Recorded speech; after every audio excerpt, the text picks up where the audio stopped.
All right, I want to make this one really quick.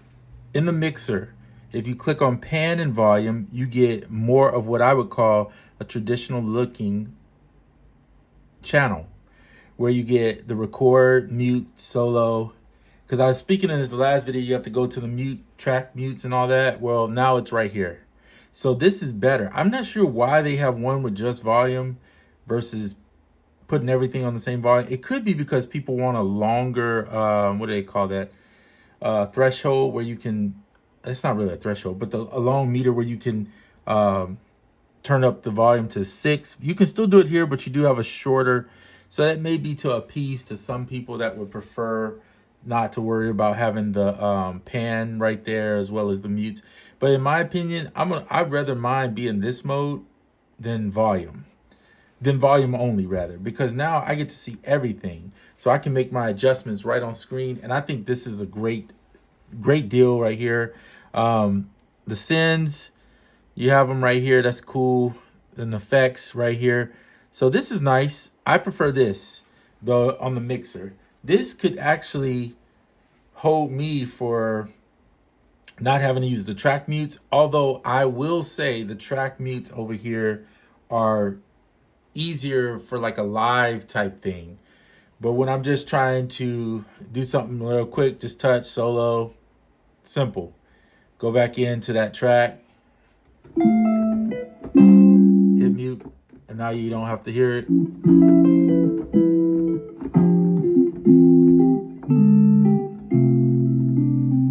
Right? So that's kind of cool. But I was more concerned with the being able to arm the track. And then now this could work with your ability to have 2 tracks running at the same time. And I say that meaning that if you wanted to run your MIDI, so if you want to hit here and then run your the MIDI track and then have it correspond,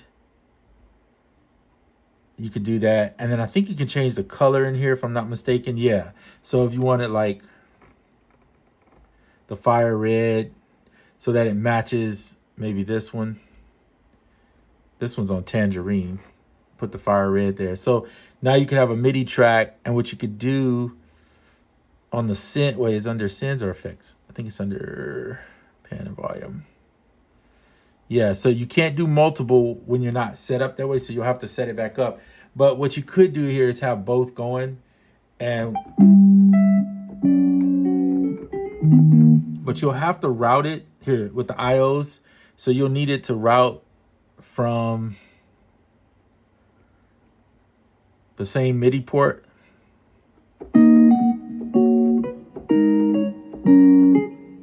I'm not worried about the MIDI sending out necessarily because I'm not really sending it out. I'm just using it as a track. So I think that will work. And then if you hit shift, you should be able to do multi that way. So you don't have to leave it on multi. You could just have it when you want it. Just hit shift and press it. So that's pretty cool. So then if you go back to the sequencer track, or just slide over and go to your arranger track, now they're both lit up. So let's say I'm recording in, I'm just gonna do something crazy, it doesn't matter. Turn this on, I'm just gonna record some.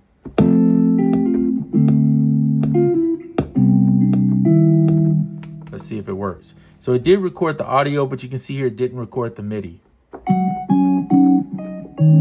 So the way I would do that in is set it on the MIDI channel, since you're gonna be doing MIDI, to keep both, but arm the other track too. So now hit record, and you should be able to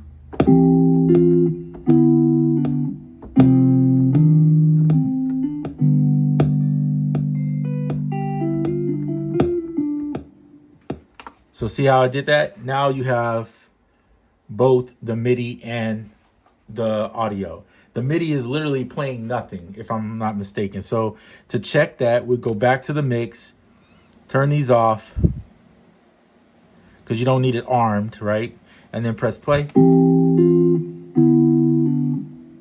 you can mute this one. It doesn't really matter. It's just a dummy track. See what I mean? So now I'll go back into, slide over, go back to the arranger, and you could just use the MIDI to keep your MIDI. This is only for a person that cares about having their MIDI too, because they don't want to lose that, because maybe they're recording in. So that's the way I would do it. All right, that's it for this video. I'm out.